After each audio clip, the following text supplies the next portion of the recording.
I could hide out here forever. It's not safe here anymore. Thought I could live within the... Join us now and meet 6 youths that survive daily on the streets of Vancouver, Canada. We will explore how they got to where they are today and why they are still falling through the cracks. This is their story. I could live with my dad again. Because the last time that we went on any thing together and we got in a fight, I fought back. And he thinks I won. I never told him that I had cracked ribs and broken nose and stuff. But I really hurt him, and after when we were talking again 2 months later, he's like, I don't ever want to fight with you again, man. You hurt me bad. And I was like, yeah. That's right, I'm all, good idea, Dad. We shouldn't fight no more, yeah. But that was the one and only time I fought back, and I fought back. Recognize.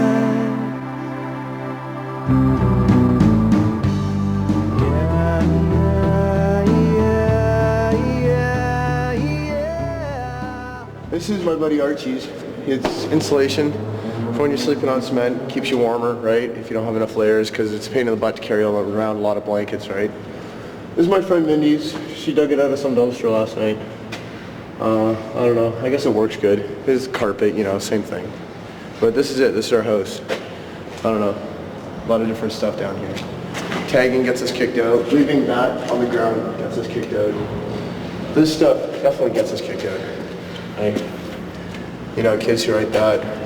Stuff like that's beautiful. I don't know if you can get a shot of that. It's really nice artwork. But unfortunately, we get blamed for it too, whether we do it or not. And this is where me and Sylvie sleep. So, I don't know. Make you guys comfortable. How I got here was when I was younger, I used to watch my dad come home every night after work from his crappy job. He'd read the newspaper and start drinking, and he'd drink a 2-4 every night. I didn't want to become an alcoholic and not pay attention to the things that mattered in life, and instead, to fill the void of whatever, I turned to drugs. And it's just another evil. It's the same. It doesn't make any difference, right? One's just as bad as the other. And I don't know. It's, the kids get it from their parents, and my dad started off with stuff, and alcohol didn't bring him down as far, but, still brought him down, because now he doesn't have a son and I don't have a father. Family dysfunction is a major factor in the lives of street youth. Many come from homes with instability, conflict, and abuse. In some cases, the street is seen by these young people as the safest place to be, and going to the street represents the only viable alternative to an abusive and dangerous home situation. We sold drugs for a while to keep up our habits, and even then we found ourselves lying to each other to keep up our own addictions, because we couldn't even afford to keep the addiction going for both of us of what we were making. We had to lie and argue, and we were going to lose each other, but I guess, some things actually do think that, I think love actually is a little bit stronger than most things. I think we're actually really lucky though, because sometimes love doesn't help everything. I've done everything except for the mythical Jim Morrison drug, peyote. Crystal meth was the biggest, and for me, heroin. I really had a problem with heroin. Those were the biggest drugs we ever did. Pot keeps us off of it, but it's lack of things to do, because we can't sit in our parquet during the day, right? We gotta leave, we gotta respect it, because it belongs to someone else, it's someone else's place, and it's just where we sleep, it's not a home. 6 o'clock in the morning, the cops pass by and wake us up, and we don't have anywhere to go after that for the rest of the day, and most of us are pretty tired and we can't sleep anywhere. It's a hard knock life for us. It's a hard knock life for us. Hey, I should look for my Santa Claus we've never seen. Santa Claus, what's that? Who's he? No one cares for you, a smidge. When you're in an orphanage, it's a hard time. I've been on the streets in this town on and off 6 years. I came, like when I was younger, I lived in England with my parents. On my 16th birthday, I quit school once and for all. You know, I've been trying several times and my parents said get a job or get out. I did both. You know, I went out that next day. I walked around every construction site I could find at 7 in the morning trying to find work. I got it, digging a trench. Not very much fun, but I just didn't really want to go back home, so I couch surfed here, there, everywhere. Eventually found my way to downtown and started panhandling one day. I was just hungry enough, you know. Work didn't last more than a week for me, you know, here and there. Hi, Bob! The two dogs don't really get along too well. They've both got their balls, they're alpha males. But that guy I've known for 5-6 years when I was first on the streets in my parents' hometown, eh? He kind of said, oh, this is how you do it, here's how you survive. He's the one who told me to go to the Salvation Army to get as much free clothes as I can, stuff them in a sleeping bag, and poof, you've got a mattress. Cardboard works. Cardboard works too, actually, yeah. Cardboard's pretty good at keeping you warm at night. So is the girlfriend. 20 now. I've been on the streets since I was pretty much 15. Well, off and on the streets since I was 15. I don't know, Sylvia, I've been to Vancouver off and on since I was 15. And I don't know, it's a loophole, right? I always listen to the cops, they always bust us when we're down here or somewhere else, and they're always looking for drugs or something on us, but they don't realize that if you can't sleep and you're bored and you got money in your pocket, what are you going to do? You're going to go out and you're going to buy some drug that'll either make you sleep through anything, e.g. heroin, right? Or you're going to go out and you're going to do a drug that's going to keep you awake, keep you warm, keep you moving. And that's speed, cocaine, amphetamines, really. Coffee doesn't cut it. Coffee doesn't work at all. Like, and they think that they're solving the problem by bugging street kids. Like, squatting's been legal in Britain for years, and we've been kicked out of like abandoned buildings that are still sitting there doing nothing. Like, abandoned buildings, it's ridiculous. Like, some idiot owns them, yeah, but I understand that. He's probably not an idiot, he's probably a really understanding person, but still, it's the fact that they're there and they're not being used. Someplace during the day to go to would be like tremendous. Dusk till dawn at night is amazing, but again, like, you got a nighttime service, yeah, that helps a million, and yeah, it helps you start to realize things. But once daytime hits, you're back in the same boat again, because yeah, you've been warm and up all night, but now you need someplace to sleep again. You're not even allowed to sleep in parks now, apparently, and parks are the only thing we really have left. And we get kicked out of them because you're not allowed to sleep in them during the day, but you can see people passed out on benches constantly, and they're not even living on the streets. They don't even have a clue, and like, people look at us and say, get a job, blah, blah, blah. Well, yeah, how do you get a job when you don't have an address and you don't have a telephone? Like, sure, there's cell phones nowadays, but it's, you know, you get a cell phone, it's we paid $114 for ours when we were drug dealing. But once you get the money to do it, if you're drug dealing, well, you don't even think of using the phone to get a job. Then you're hooked on something. You're screwed, right? Like, Dusk Till Dawn over the ages is, you know, kind of made me realize that, like, people give a shit. Not everyone's a dick, you know, and like, a lot of people are.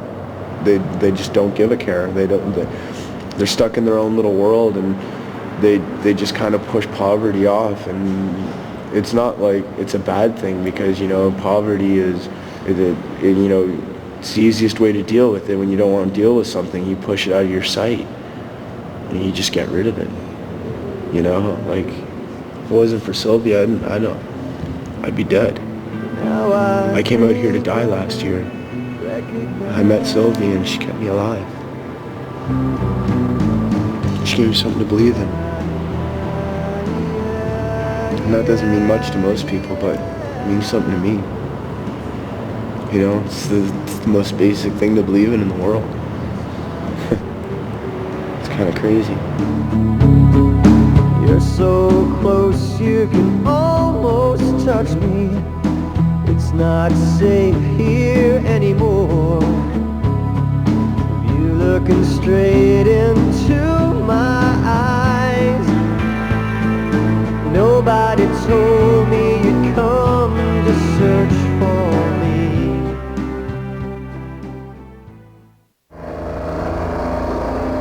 If you like peanuts, this guy has a big barrel of peanuts sitting in there behind the Indian. Yeah, but you have to be quick enough to grab them. The big dilemma on the streets is a place to try and make money. This is a good spot, but there's nobody here. Bars are pretty good spots. Everybody's drunk and generous. Check it out. The contents of a street kid's bag. Out of it, dog. We got a dog bowl. We got an empty container which did have dog food. A tiny little radio which doesn't work right now. A tennis ball. Move your head, boy. Miscellaneous junk, water bottle, dog food, some old sandwiches, a piece for my skateboard, garbage. Don't worry, I have little sandwiches in my bag. An ashtray. And this is what I carry around. We have another bag full of blankets, and that's what's in that bag, but it's too heavy to carry just because it's huge. It's full of blankets. You know, this is what I slug around. It's like my possessions, you know. Most of it's for my dog. He eats before I do. He's my number one person, right? And he protects us while we're sleeping in exchange, you know. You try and come within 15 feet of us while we're asleep, he'll wake us up, you know. It's pretty cool, actually. Excuse me, could you ladies spare any change for a bite to eat tonight, please?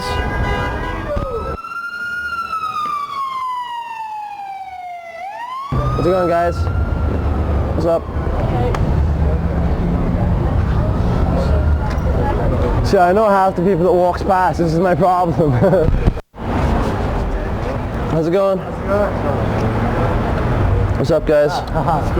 Kids that resort to street survival have developed their own support infrastructure called the family. Their definition of the family is peers of the same circumstance who watch out for one another.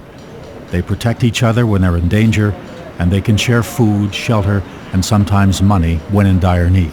We are a family, right? Like, quite often, as Splish was saying, drunken idiots picking a problem with one guy. There's like, I can see from here, like, I don't know, different panhandlers all up and down the street. I know for a fact if I seen someone picking a fight with a friend across the street, I'll be over there right fast to protect them.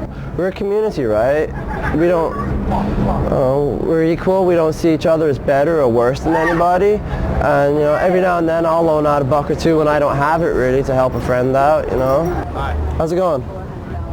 Did you give me some ID? No, I didn't. I had no ID. I thought I maybe forgot your ID. Nah. Wow, a nice cop. We try and work. There's a program out called Street Youth Job Action. It runs out of the same centre that Dust Till Dawn's at. If you show up early enough in the morning, it's a pick a number, maybe you get a job. $7.80 an hour, cleaning posters off the poles around downtown, picking up dirty needles. You know, 5-hour job if you're lucky, 2-hour job some days. You know, it makes enough to like buy the essentials, maybe a new blanket here and there, some better shoes, dog food. Anything else we need, we have to panhandle for, you know. And people sit here and they tell us, get a job, you know. I'm trying to do too. I tone set at Dust Till Dawn on Sunday nights. You know, it pays $25 a shift. It helps, right? Another day, another nothing. Wasting time in my abundance of boredom. You know it's hard to face the day with cheerful lust when every day I awake to dry heaves of disgust. And got kicked out of my house when I was like 13. And my mom at the time was really messed up on cocaine and stuff, so she would get really weird, strict about things, right? And I would go to social services and beg them to put me in foster care. And I had a social worker tell me once that she knew I was going to survive, so she wasn't worried. I think that's disgusting because I was 13, because I don't think any 13, 14, 15, 16 or 17-year-old girl should be left up to figure out her own way to eat and sleep and survive. I was also told at one point that my only option was to sue my parents. That was a good one, and I really wanted to live. I really believed that somewhere, sometime, something had to change for me, and that I needed to survive where I was at, because like my mission was not going to end as a statistic. You have broken my defenses. Will you cover me? It is the season of my repentance. Right now where I am, I'm working with Vancouver Youth Voices, doing a research project on sexual exploitation of children and youth, and trying to work with other organizations throughout the city on service and addressing the issues of sexual exploitation. And I do a lot of street youth advocacy through Vancouver Youth Voices and Dust Till Dawn, and Street Youth Job Action.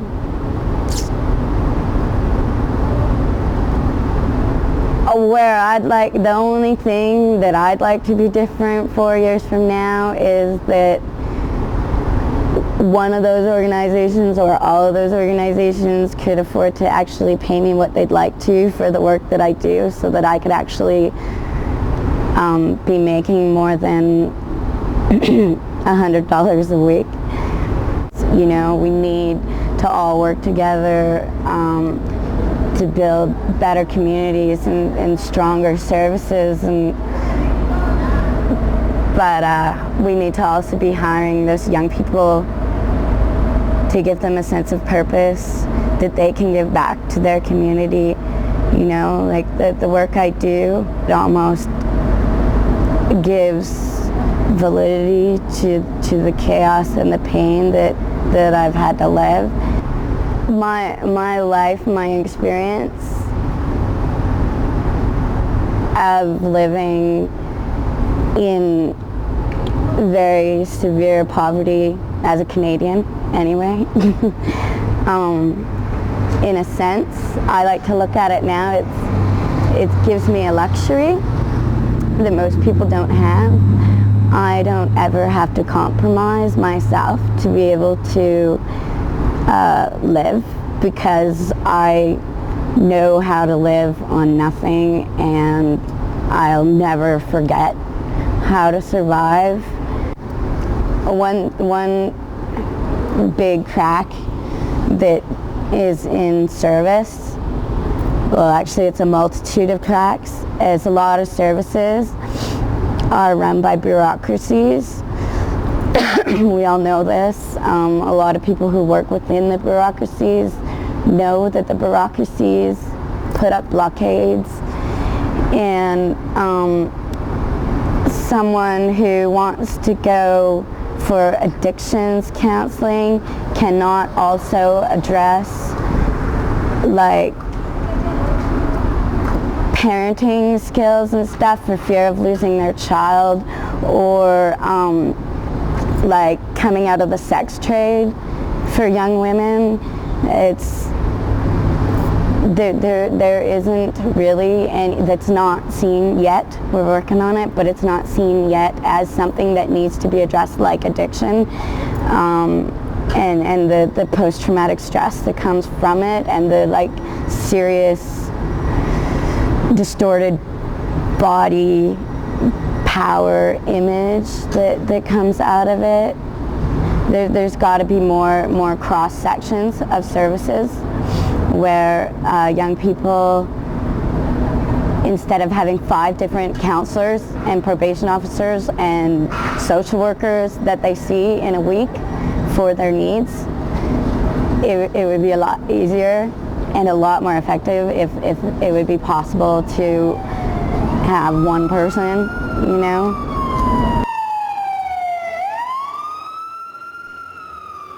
Life on the street leaves children with few choices.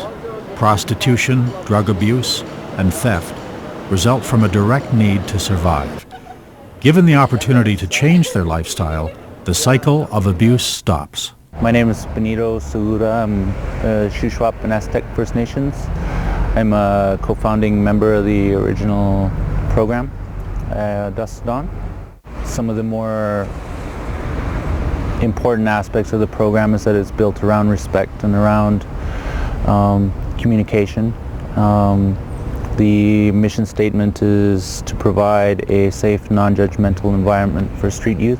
The program itself is very innovative in a lot of ways in that we're able to employ young people through a tone setter program in which they're able to be a part of the resource and be supportive of not only of the staff and the resource but of each other. You know, we have had a number of young people who were formerly clients of the program get off the street, spend some time, have some clean time off of their whatever issues they may be facing themselves, get some training, get some skills, come back, do practicums, and become employees of the program. Street kids are like dandelions. They're everywhere and no one wants them. It's the best way to put it. But dandelions are flowers too. We're beautiful. I think that I would like to thank Dusk to Dawn, the young people and the resources and the contributors and the people who help us out and the community that we operate in for enabling me to grow as a person. I think that when I leave Dusk to Dawn, that'll be what I take away with me most, is just learning how to respond to people.